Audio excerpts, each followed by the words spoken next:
ஆபத்தான நிலையில் இலங்கை மக்களுக்கு பாதிப்பு. போலீஸ் மா அதிபர் எடுத்துள்ள அதிரடி நடவடிக்கை. இரகசிய பாதை வழியாக நடந்து சென்று மக்களை சந்தித்த ஜனாதிபதி. ஈரானுக்கு ஜோ பைடனிடமிருந்து சென்ற அவசர செய்தி. மைத்திரி சூழ்ச்சியில் சிக்கியுள்ளார் காமினி வெலேபொட. ஜனாதிபதி தேர்தலுக்கு முன்னர் பொது தேர்தலுக்கு வாய்ப்பில்லை, திசா நாயக்க எம்பி நம்பிக்கை. இசை நிகழ்ச்சி முடிந்து வீடு திரும்பிய குடும்பம், 3 பிள்ளைகளுடன் தாயின் விபரீத செயல். இலங்கைக்கு கொண்டுவரப்படவுள்ள பில்லியன் கணக்கிலான வெளிநாட்டு முதலீடு.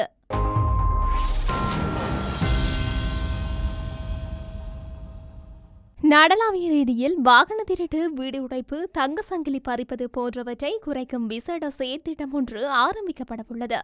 அதற்கமைய மே மாதம் 1ஆம் தேதி முதல் இந்த நடவடிக்கையை அமுல்படுத்த 3 மாத கால இலக்கு வழங்க போலீஸ் மா அதிபர் தேசபந்து தென்னகோன் நடவடிக்கை எடுத்துள்ளார். பாதாள உலக குழுக்களை ஒடுக்குவதற்காக அமுல்படுத்தப்பட்டுள்ள ஜுக்திய நடவடிக்கையுடன் இணைத்து இதற்கான செயற்திட்டத்தை மே மாதம் 1ஆம் தேதி முன்னர் வழங்குமாறு சிரேஷ்ட போலீஸ் அத்தியட்சர்களுக்கு நேற்று போலீஸ் மா அதிபர் உத்தரவிட்டுள்ளார். இந்த விசேட நடவடிக்கைகளுக்காக போலீஸ் பிரிவுகளில் 60% போலீஸ் உத்தியோகத்தர்களை போலீஸ் நிலையங்களுக்கு வெளியே நெடுஞ்சாலை கடமைகளில் உடனடியாக ஈடுபடுத்துமாறு உத்தரவிடப்பட்டுள்ளது. பொதுமக்கள் குற்ற செயல்களுக்கு அச்சமின்றி வாழக்கூடிய சமூகத்தையும் சூழலையும் உருவாக்குவதே போலீசாரின் தொலைநோக்கு பார்வையாகும். அவ்வாறான நோக்கமான போதிலும் போலீசாரால் அந்த தொலைநோக்கு பார்வையை அடைய முடியவில்லை என போலீஸ் மா அதிபர் சுட்டிக்காட்டியுள்ளார். போலீசாரின் கவனம் வேறு தேவைகளுக்கு பயன்படுத்தப்பட்டமையே இதற்கான காரணம். எனவே இந்த புத்தாண்டு விடியலின் பின்னர் போலீசாரின் கவனம் குற்ற செயல்கள் அற்ற சமூகத்தை உருவாக்குவதை இலக்காக கொள்ள வேண்டும் என போலீஸ் மா அதிபர் அறிவுறுத்தியுள்ளார். மே 1ஆம் தேதி முதல் 3 மாதங்களுக்கு விசேட செயற்திட்டத்தை நடைமுறைப்படுத்தவும், கடந்த வருடம் பதிவான 32% வன்முறை குற்றங்களை மிக குறைந்த மட்டத்திற்கு குறைக்கவும் போலீஸ் மா அதிபர் இலக்கு நிர்ணயித்துள்ளார். இனிமேல் பெண்கள் தங்க நகையை அணிந்து செல்லும் சூழலும், பொதுமக்கள் மார்க்கெட்டுகளுக்கு மோட்டார் சைக்கிள் வாகனங்களில் செல்லக்கூடிய சூழலும் உருவாக்கப்பட வேண்டும் என போலீஸ் மா அதிபர் வலியுறுத்தியுள்ளார். நுவரேலியா கோட்லெஜ் பெருந்தோட்டத்திற்கு ஜனாதிபதி ரணில் விக்ரமசிங்க நேற்று விஜயம் ஒன்றை மேற்கொண்டுள்ளார். இந்த தகவலை ஜனாதிபதி ஊடக பிரிவு தெரிவித்துள்ளது. இதன்போது சுமார் 3.2 கிலோமீட்டர் தூரம் கொண்ட ஆசியாவின் சிறந்த இரகசிய பாதையான பீகோட் ரயில் பாதை வழியாக நடந்து சென்று கோட்லெஜ் தோட்டத்தில் பணிபுரியும் தொழிலாளர்களிடம் சிநேகபூர்வமாக உரையாடலில் ஈடுபட்டுள்ளார். பீகோட் ரயில் என்பது இலங்கையின் மத்திய மலைநாடு வழியாக அமைந்துள்ள 300 கிலோமீட்டர் கொண்ட மலையற்ற பாதையாகும். இது ஆசியாவின் சிறந்த ரகசிய பாதைகளில் ஒன்றாக கருதப்படுகின்றது. இந்த பாதை கண்டியிலிருந்து ஆரம்பித்து ஹெட்டன் ஹோர்டன் சமவெளி தேசிய பூங்கா ஊடாக ஹப்புத்தளை மற்றும் எல்ல பகுதிகளை சென்றடைகின்றது.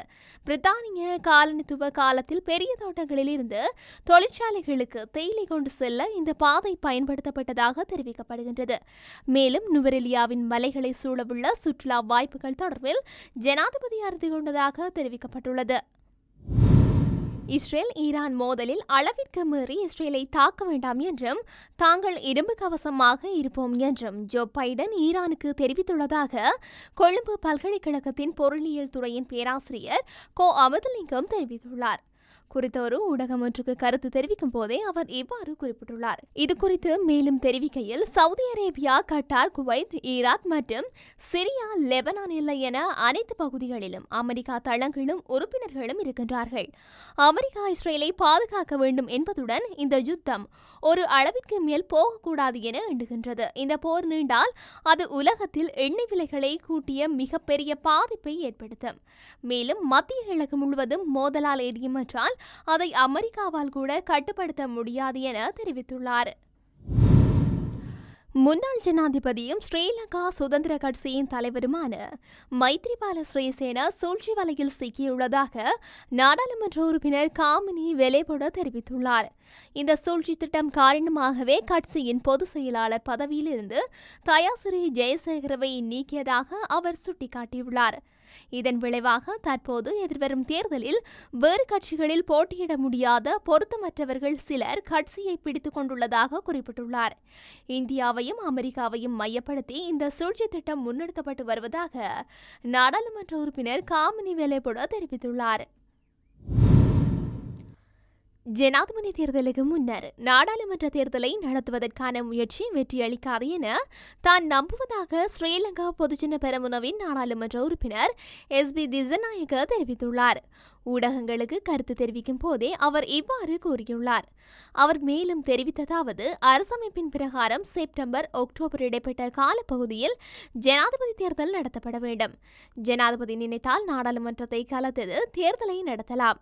அவ்வாறு இல்லாவிட்டால் 113 எம்பிக்களை இணைத்து யோசனையொன்றை வழங்கினால் முன்கூட்டியே நாடாளுமன்ற தேர்தலை நடத்தலாம். இது ஒரு சவாலுக்குரிய விடயம். எனவே அந்த முயற்சி கைகூடாது என்றே கருதுகின்றேன். அதேவேளை ஜனாதிபதி வேட்பாளர் தொடர்பில் மொட்டு கட்சி முக்கியமாகவே முடிவெடுக்க வேண்டும். கட்சி எடுக்கும் முடிவுக்கு நான் கட்டுப்படுவேன் என தெரிவித்துள்ளார். கம்பளை மாஸ்கொல்ல முரஹேன பிரதேசத்தில் வசிக்கும் தாய் மற்றும் 3 பிள்ளைகள் விஷமருந்திய நிலைமையில் கம்பளை போதனா வைத்தியசாலையில் அனுமதிக்கப்பட்டுள்ளனர். 38 வயதுடைய பெண்ணொருவரும் அவரது 16, 13 மற்றும் 10 வயதுடைய 3 ஆண் பிள்ளைகளுமே இவ்வாறு விஷமருந்தியுள்ளதாக போலீசார் தெரிவித்துள்ளனர்.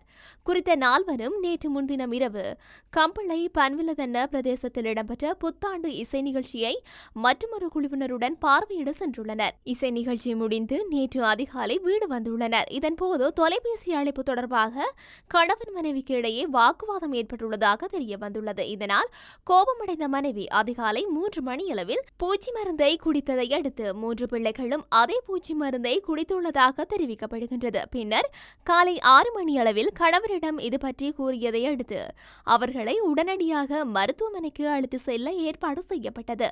முதலில் பன்விலதன்ன வைத்தியசாலையில் அனுமதிக்கப்பட்ட தாய் மற்றும் 3 மகன்கள் பின்னர் கம்பளை போதனா வைத்தியசாலைக்கு மாற்றப்பட்டனர். சம்பவம் தொடர்பில் போலீசார் விசாரணைகளை ஆரம்பித்துள்ளதாக தெரிவிக்கப்படுகின்றது. இந்த வருடம் 4 முதல் 4.5 பில்லியன் டாலர் வரையிலான முதலீட்டை நாட்டுக்கு கொண்டு வருவதற்கான அனைத்து திட்டங்களும் தயார் செய்யப்பட்டுள்ளதாக முதலீட்டு ஊக்குவிப்பு இராஜாங்க அமைச்சர் திலுமாமுனுக்கமே தெரிவித்துள்ளார். கடந்த ஆண்டு 1.5 பில்லியன் டாலர் முதலீட்டுக்கான இலக்கு எதிர்பார்க்கப்பட்ட போதிலும் நாடு 1.8 பில்லியன் டாலர் முதலீடுகளை பெற முடிந்தது என்றும் அவர் குறிப்பிட்டுள்ளார். கண்டியில் நேற்று ஊடகங்களுக்கு கருத்து தெரிவிக்கும் போதே இராஜாங்க அமைச்சர் இந்த விடயத்தை குறிப்பிட்டிருக்கின்றார். சர்வதேச நாணய நிதியத்துடன் ஒப்பந்தம் கைச்சாத்திட்டதன் பின்னர் முதலீடுகள் கணிசமான அளவிற்கு நாட்டிற்கு மிக அசுரவேகத்துடன் வருவதாகவும் அவர் மேலும் சுட்டிக்காட்டினார். கடந்த போராட்டத்தால் ஏற்பட்ட எதிர்மறையான விளைவுகளால் கடந்த ஆண்டு முதல் பகுதியில் எதிர்பார்க்காத அளவு முதலீடுகள் வரவில்லை எனவும், ஆனால் பிற்பகுதியில் எதிர்பார்த்த அளவை விட முதலீடுகள் நாட்டிற்குள் வந்தடைந்துள்ளதாகவும் தெரிவித்தார். மேலும் இந்த ஆண்டு 4.5 பில்லியன் டாலர் முதலீட்டை இலக்கை நெருங்க வாய்ப்புள்ளது என்றும் அமைச்சர் அமுனுகமகே மேலும் தெரிவித்தமை இங்கு குறிப்பிடத்தக்கது.